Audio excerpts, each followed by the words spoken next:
So thank you again for having me here. Thank you. Thank you guys for inviting me. And I got a big crowd here, so I will invite you to get up and come closer because you don't want to see what I'm doing here. I know what I'm doing, but I believe you want to see it. So you're more than welcome to come. I will, as he said, I don't know how many of you ever seen a cigar being made. How many of you seen cigars made? So in the factories. So normally what you're seeing is they made the fillers, they put inside the binder, and then they put inside the mold and press it for 45, 50 minutes. And after that process, then they put the last leaf when the cigar just goes shaped. So what I'm going to do right now is I will do that 45, 50 minute process in 4 or 4.5 minutes. So this is going to become this in 4.5 minutes. I will do it very fast at the very beginning, and then I will explain to you what I was doing when I was making that. Okay? It's not as easy as it's going to be seen.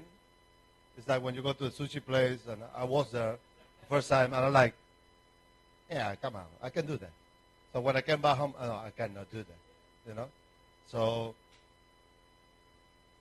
okay, so do you want me to explain everything? Yes.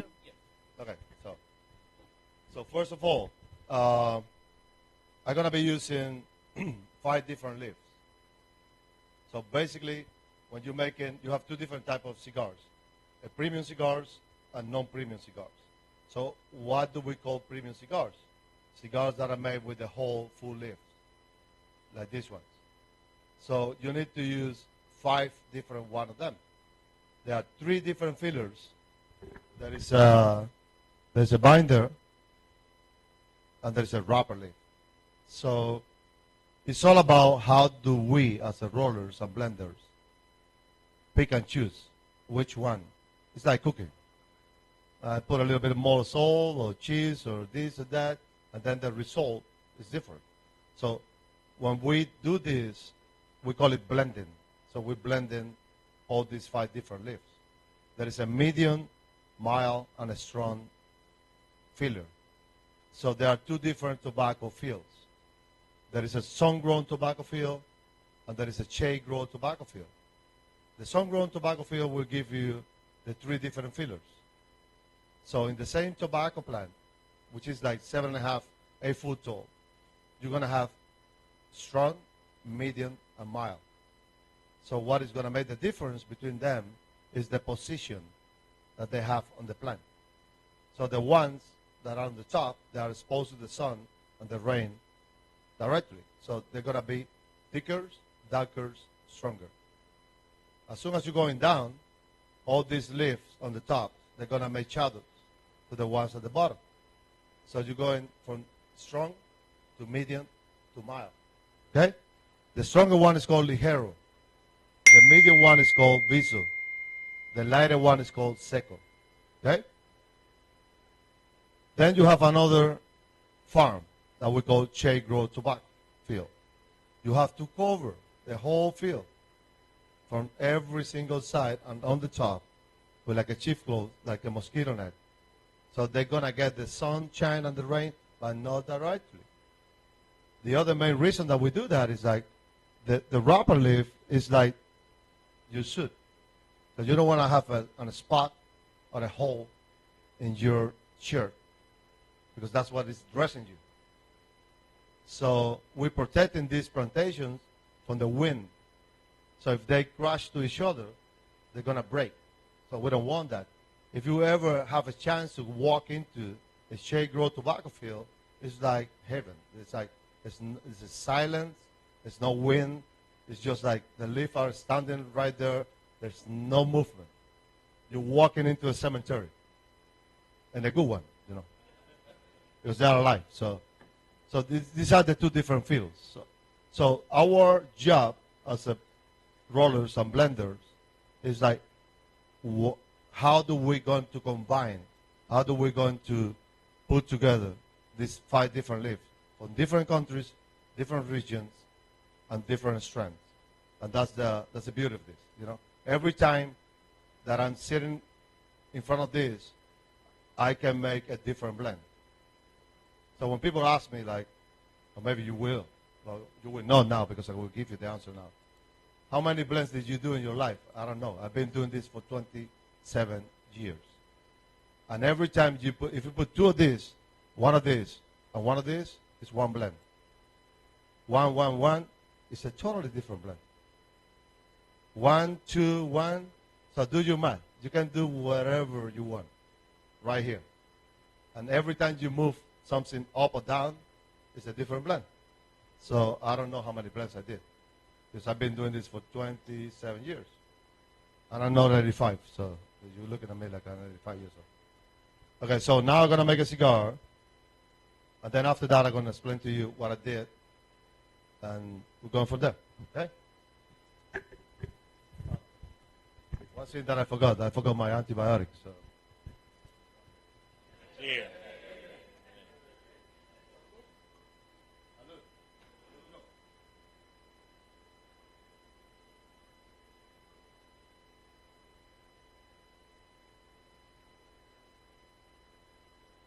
By the way, you're more than welcome to talk since I've been doing this, while I'm doing this, you can talk. I don't want to be in silent here, So this one is a wrapper leaf, so I got to do this one first. Okay, let's make fun here. So what size you want me to do? Come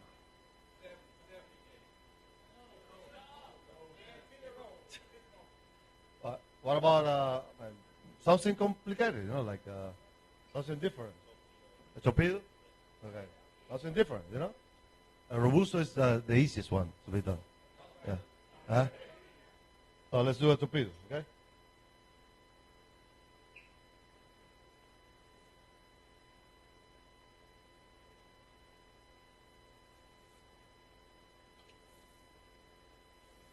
Okay. So I don't want to talk right now, so I want to.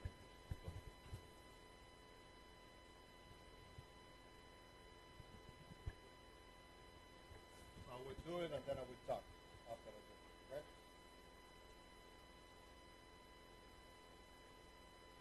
So for those that I was talking to before, when I said the double binder, I don't know who was it, but I was talking with some people here. So normally what we do is, so this is a whole leaf, okay? So every leaf is like this. Every single leaf is like this. So what we do is with the binder and wrappers, we take out the central vein, okay? And we divide the leaf in two halves. So some companies, they only use one half as a binder. We do this. We use the whole leaf, okay? So when I was explaining about this cigar right here, Tabaquero, I said double binder, not because I have 4 of these. It's because one of these is Mexican tobacco, and the other one is Brazilian Matafina. That's why I said double binder. It's not the case right now. I'm not making these cigars with this tobacco. I'm using the same tobacco that I use for this. Okay? Pay attention to what I'm doing right now, and just keep your questions. So when I finish, look at me. Okay? Every single thing that I'm doing. Okay?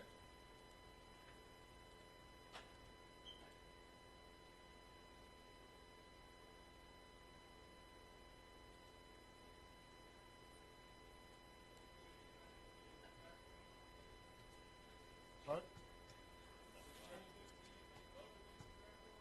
Oh, that's up to you, brother. Whatever you put over there after I give it to you, it's up to you. Okay? Can you field questions while you're doing this? Yeah. If you have a question, just raise your hand and we'll bring you the mic.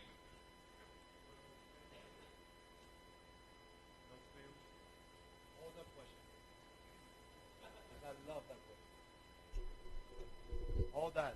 Let me finish. Because I want to be able to use my hands to tell you. Be honest.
Basically, what you have been seeing is like when they bunch the cigar, they put it in the mold, they close it, they press it, and then after 45 minutes, they do this. So what I'm doing now is like direct from here, I'm going to put it in the wrap, okay?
I never believed that you would be so quiet.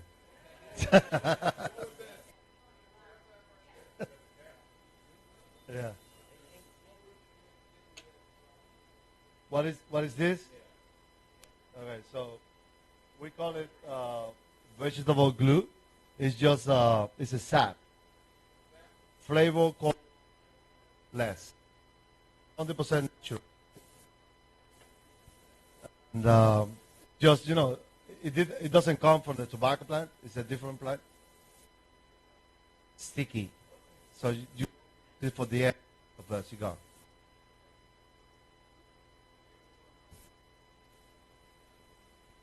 Here we go now. Do some. I did this, and I did this. Yeah, but I kept this. So let me ask you a question. I love this. That's your question. How do you guys feel about this boy right here? Yeah, you're right. Yeah. When you find this inside your cigar, what do you believe it is? It's wrong, no? Yeah? You hate it? So stop hating it and begin to loving it. Look at that beautiful ash over there. And you show your ash? Or you can do the other thing, like you take out the ash. So one of the jobs that this does inside every single cigar is that. And I will tell you why. So when I'm taking this just little piece of this, so it depends on what size of cigars I'm making. Okay, let me go back a little bit. Okay. This is the tobacco leaf. We always going to smoke the cigar from the head of the leaf to the legs. So when I'm doing this central stamp is in the middle. So I'm putting that in the middle. Okay? And I'm doing this again. I didn't bring this with me. It's part of a leaf. You have to be there. Okay? So I'm doing, let's say if I'm making a cigar that is longer than this, I leave it in there. But if I'm making a cigar, let's say I'm making a Robusto, it's going to go, the head is going to go here. So then I got to take this out of your mouth, away from your mouth. But I got to keep the rest. So when I'm doing all this is going to end up like this.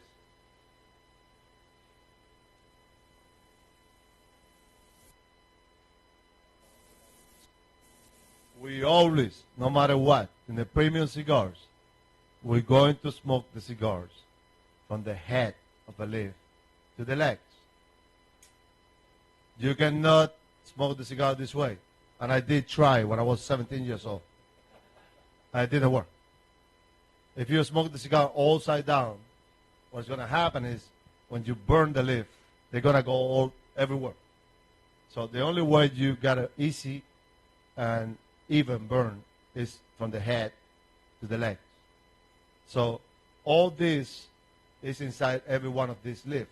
So what they're doing is they're like this inside the cigar. Okay? So why do I doing the tubes? Somebody, it was the other guy, who asked me like, are you doing tubes or you doing accordion? So it was you, yeah. So why do I doing these tubes? Because I will show you right now. When you make these tubes, you want to have this. So every leaf is next to each other. So there are spaces for the smoke to go easily through. Who is the one that holds the smoke and be like, okay, easy but not that easy? These boys. So the leaf is going to burn faster than this. I mean, if you burn up a freaking tree, all the leaf, they're going to burn faster, and then the main trunk is going to be forever burning. That's what this is. So all the leaves are burning faster. These guys are like, hold on, okay, it's okay, yeah, we're doing good, but slow down. And then the other thing is the ash.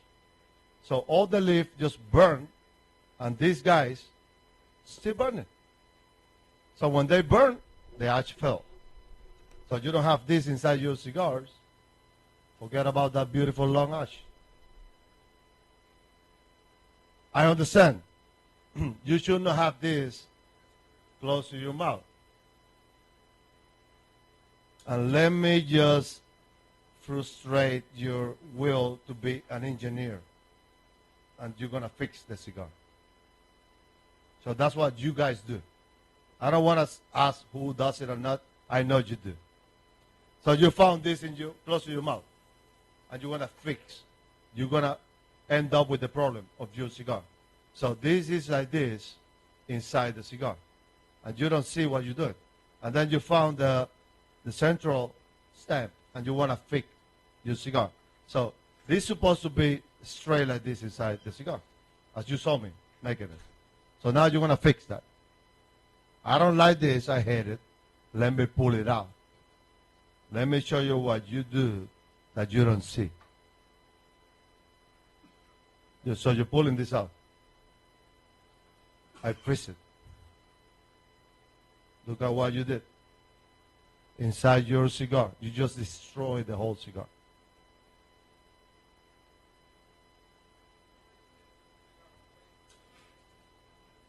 But, as I said before, it's never your fault.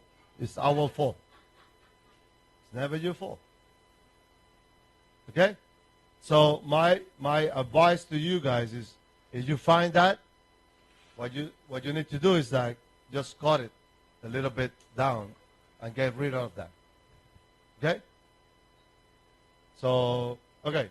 So I was talking before, how can we make a cigar that start strong and just go down and disappear? Or make a cigar that starts very mild and out of the blue, boom, goes up. Or how do you do a cigar, which is the way I do, my cigars, that give you the welcome, goes a little bit stronger, and end up pushing your face. As I said, we always going to smoke the cigar from the head to the legs. So the leaf is like this, attached to the plant. Okay?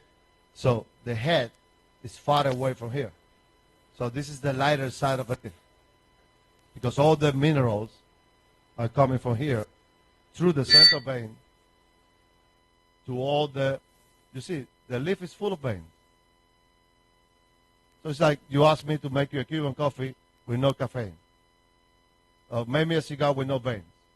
It's impossible. It's full of that. So when I do this, and I put all of them together, okay? And I do this. So right now, right here, I have medium, mild, full. But as you can see, there's a lot in here and it's less here. It's like this. So if I want to make a cigar that the leaf is not the one that is commanding the blend, and it's this, and I want to make it stronger at the beginning, I do this. I cut it, and I do this. So how do I need to fit it up this to be the same as this. So I use normally mild and medium tobacco to fit it up. So of course, now I'm doubling the amount of strong tobacco in here at the beginning. And then as soon as you get here, it's going to go this way.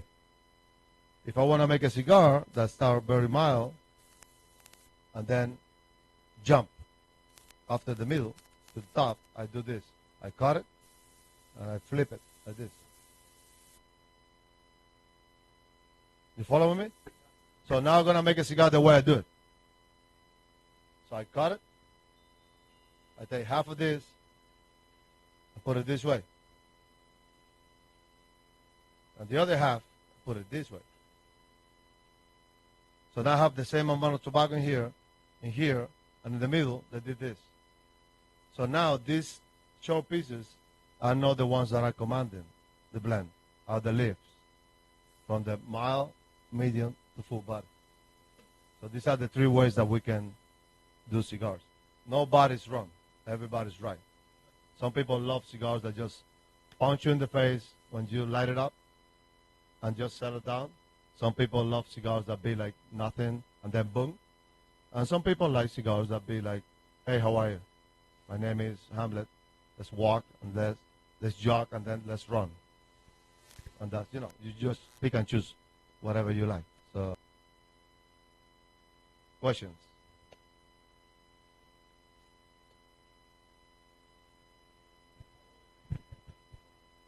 Sorry? How long it take you to become a master roller? It depends. Some people, it's like how long it's going to take you to be a good piano player.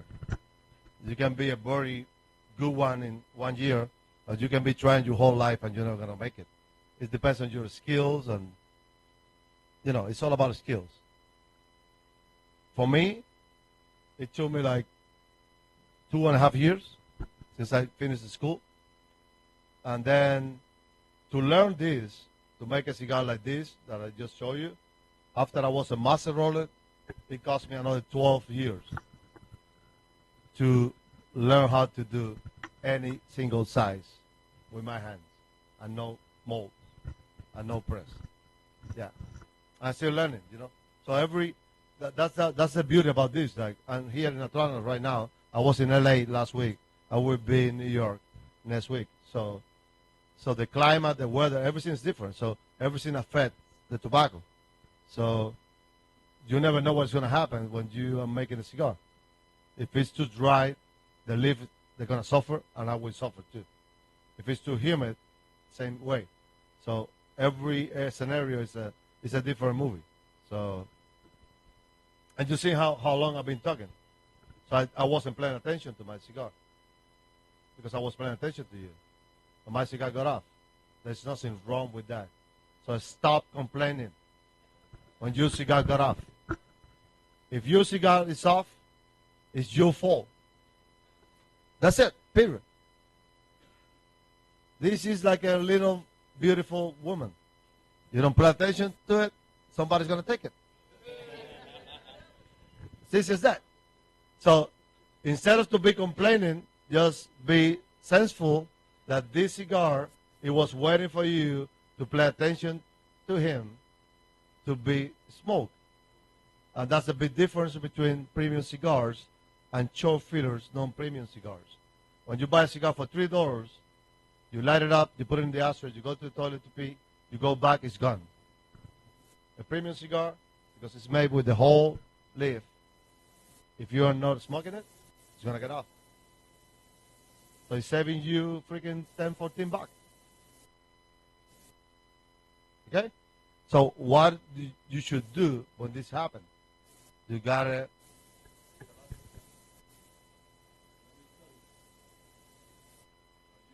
you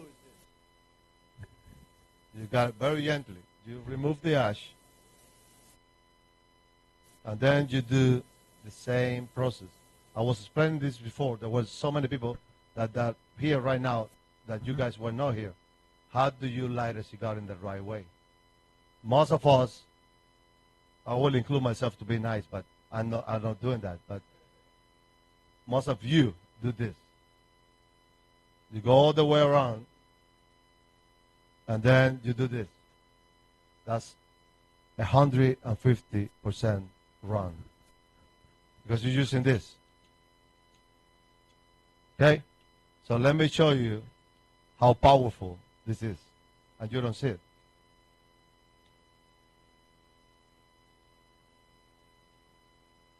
Now there is a fire here. Now look at this. Okay? So you don't see this. But look at how far this goes. So imagine you're doing the same thing like this. So you're burning the whole cigar inside. If you want to do this, you got to do this. You see? But nobody does this. Everybody does this. And then you're talking to somebody, you don't even looking at this. You're like, yeah, you saw the baseball game last night? And then you just freaking burning the whole thing. So 2.5 minutes later, your cigar is burning in the inside. And it's not burning in the outside. But of course, we are human beings. It's never your fault. The first thing that's going to come to your mind is like, what was that guy named Hamlet? He doesn't know how to roll cigars. That's crap. I'm never going to smoke a Hamlet again. But you didn't know what you did. So my advice to you guys is doing this. You want to use the torch? This way. So no matter how close or far you are from here, you're going to go this way. It's never going to go inside. So then you do this, you go all the way around, and then you do this. See how far? Now, do you prefer a torch or a match or It doesn't matter. So the idea, the best way to do it is with a wooden match. But depends where you are. If you are fishing in the middle of the ocean, good luck with that. You want to be dead before you light off the match. If you're playing golf or if you are outside, you can use this. If you are indoors, yes, of course, you can use the match. But also when you're using the match, let it go burning for a while. When the head of the match is just felt and it's just wood, then you light your cigar. So you don't want to just light the match and do that because you're going to inhale these chemicals. You want to just go straight to the wood, and that's natural. Okay? Don't ever go to your freaking kitchen and do that. Don't use a freaking candle. Don't do that. If you did it before, you were wrong. But, sometimes you got to do it. There's no choice. But if you have a candle, you have something to light up that. So use that, the other thing. Don't use the freaking candle. Because you're going to get all these wax inside your cigar. Everything you put in, you're making this to touch. So let's put it this way. I'm always touching tobacco. Even though in my day off, if I go into a cigar store, somebody recognizes me, want me to tell him about my brand, I got to pick a cigar, cut it, light it, and have a good time with the guy. So, which means my hands, I got to keep my hands clean all the time. I'm the freaking pussy guy that eats chicken with knife and fork. I'm the pussy guy that got the Corona beer and I cannot freaking touch the freaking lime. You know why? Because I'm protecting you. If I touch that lime and I put it in there, and then I go back to the event and I make a cigar, I will do a Corona lime cigar for you. If I eat chicken wings with my hands or fish, I will do chicken wing cigars or fish cigars. So I don't do that. Okay? And that's maybe something that you got to keep in mind because you do it. All of you do that. And after that, right away, you get a cigar and you smoke it. And then sometimes you get a different flavor. And there is something always, listen to yourself and just being in your mind right now. There is something wrong with this cigar. That it wasn't yesterday. There is never something wrong with you. It's only with the cigar. But if you were eating freaking 24 chicken wings with barbecue sauce and you got your cigar after that, you're smoking a freaking barbecue sauce chicken wing. Easy as that. So try it on. Don't trust me. Just try it on. And you will see that will make a little bit difference, you know? So questions?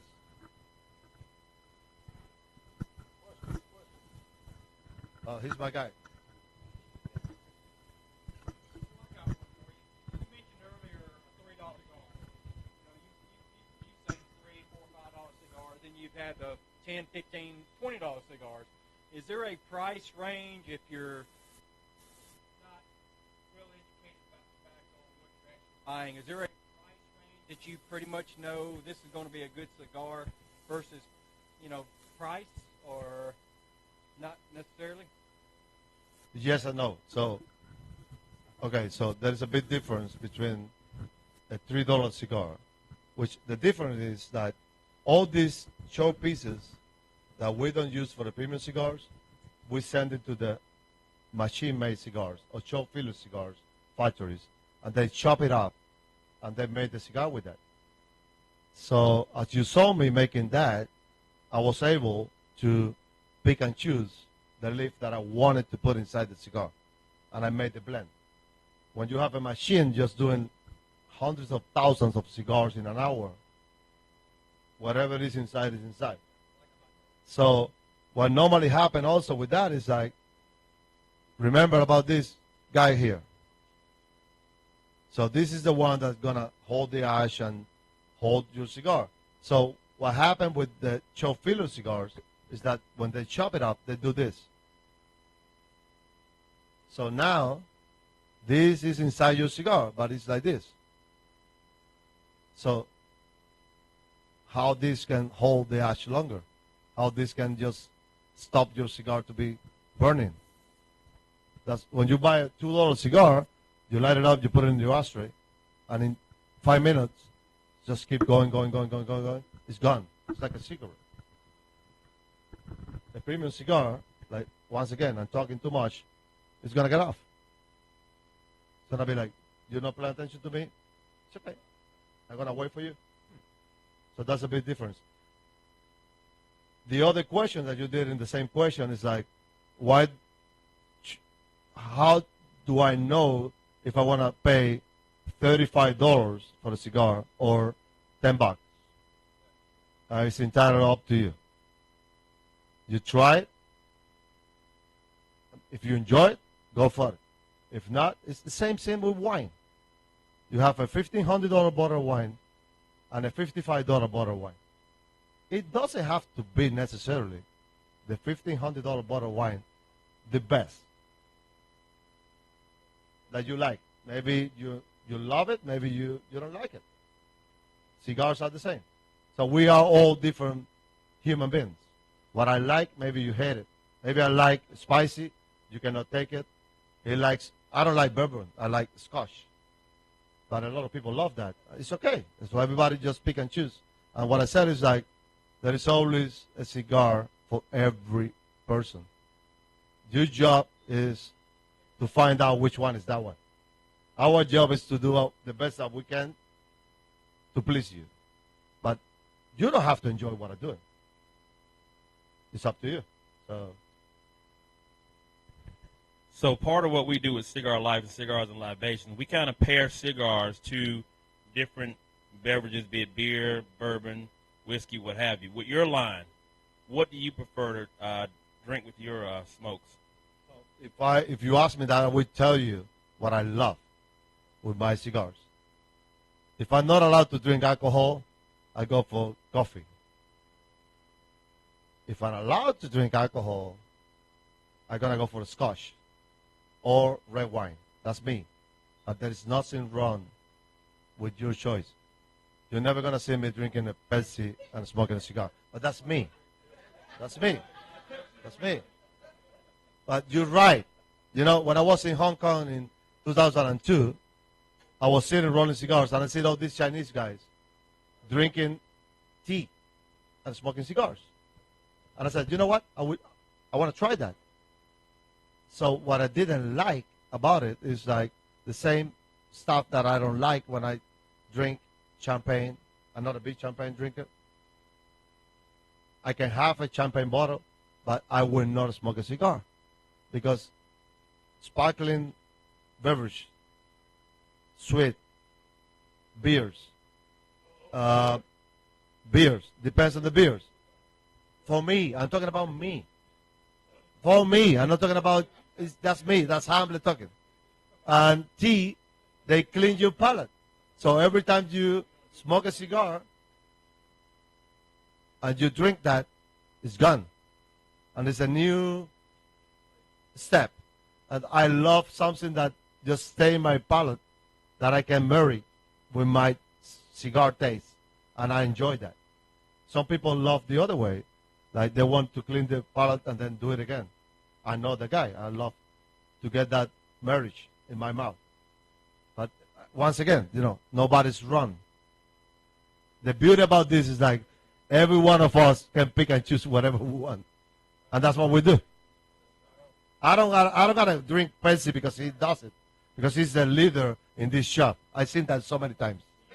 I've seen that so many times. Oh, what is this guy doing? Oh, he's drinking Pepsi. Let me drink a Pepsi. What's wrong with you? If you never even drink a Pepsi in your life. If you are a whiskey drinker, keep doing what you're doing. You don't need to follow nobody.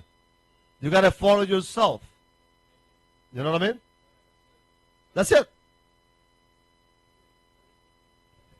So we hear a lot about the differences between Cuban cigars and non-Cuban cigars. Say you got a beginner that wants to start smoking cigars. Would you recommend a different cigar if it was a Cuban versus a non-Cuban, and why? Well, Cuban cigars are the forbidden fruit for you guys because you're Americans. You cannot get it. And once again, we're human beings. If I right now ask you for 10 minutes, I'm going to the restaurant, and I said, guys, you're free to touch everything that is in this table, but please don't touch this. See how many things are here? The first things that you guys would do is come here and get this and be like, why he said no? Because we're human beings. So in terms of cigars, because these are the only ones that you cannot get every day, that's what you want to try. So let me tell you, I love Cuban cigars. Cuban cigars are the reason that I'm here talking to you right now. So there were the first 23 years of my life, and they are in my heart, and I would die with them. Okay? But they are totally different for the non-Cubans. So they're very good. They're good in flavors, aromas, but they don't have the power of, let's say, Nicaraguan tobacco or Honduran tobacco. You know what I mean? Plus, the other thing I believe is happening to you all day long, every day, is you're getting a lot of fakes. And because you don't know, you believe that that is the real thing. And it's like you give me this glass with scotch, and I never tried scotch, and you tell me it's milk, and I would keep drinking and getting drunk with milk until I go to a grocery store and I see milk and I see the whites in. I'm like, hold on. So you don't have a comparison point. So if you are a Nicaraguan smoker, yeah, you will enjoy the Cuban, but it doesn't gonna please you. This is happening to me right now. I smoke a Cuban cigar, I enjoy it all the way. And after I finish, I put it down, I'm like, wow, man, that was good. And I'm like, and I need my Nicaraguan punch, you know? Because I'm up here already. So if you are like a mild medium smoker, you can go for it. But if you are already here, smoking like used to that Nicaraguan blend, it's going to be hard to, I will not say do not enjoy it, but it doesn't going to please you. I believe. That's my thinking, you know.